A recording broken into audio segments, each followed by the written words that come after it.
Hi, I'm Eric Naylor. So this series I entitled Not Easy Licks.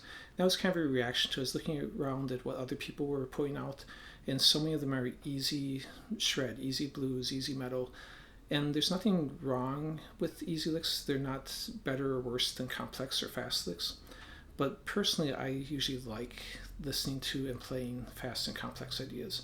And since this channel is focused to some extent on improving your technique, the way you improve is by challenging yourself. If you're playing something that's easy all the time, your technique doesn't get better. So I want you guys to challenge yourself and try more difficult ideas.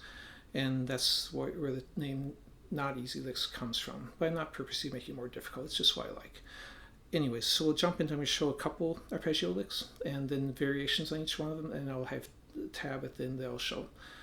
So the first one is just taking a simplified A minor arpeggio. I'm just leaving this note out from the standard fingering, and then I'm adding a sequence. The sequence will be 1, 2, 3, 2. What that means is I'm just playing the first, second, third, and then back to the second note of the arpeggio. Then I'm going to start one note down, do the same thing, 1, 2, 3, 2, and then just 1, 2, 3 to end.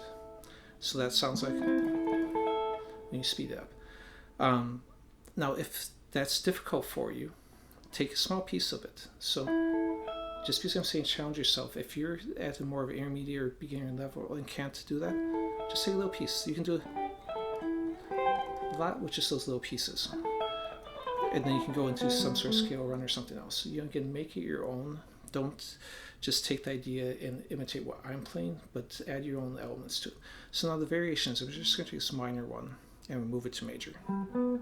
Same sequence. And then so as a G, now move it down F. And then move it to E minor.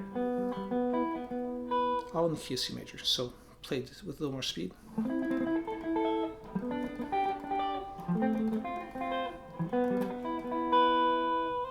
And I think it sounds decent.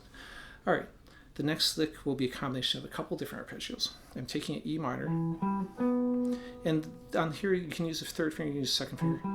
Doesn't matter. It's basically I'm not using the pinky because I want to shift forward on it. And then I'm going to go into an A minor shape right after that. So I'm going to double hit this one, and I'm starting in the middle of the arpeggio, which makes it sound a little more scalar on this change, and not like if I was starting at the root again.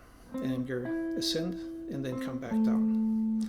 So that beginning part, then I'm going to reverse and just come back. So this is basically ascending and descending. But you could break it in half. So just do that piece and then go into some sort of scale run or something, or just start at the end and do the same sort of thing. Okay, so the whole thing sounds like that. Now if I do the variation that I wrote down, it's going to be this. I'm starting the second half. Then I'm adding scale notes right there, and they continue with just like I did in the beginning, so it sounds more like this. So it's basically creating a little bit more of a scale run in the middle, so it sounds a little less like arpeggio on it. But that's what you should do, is just take and mess around with these, get the basic idea down, and then move it to different positions, add notes to it. So here's a tab for all these on it, and they're in the order that I wrote them, played them. So the first four is that first lick, and then the third line is that second lick. Anyways, hope you liked the video, and feel free to comment and ask questions below. Thanks.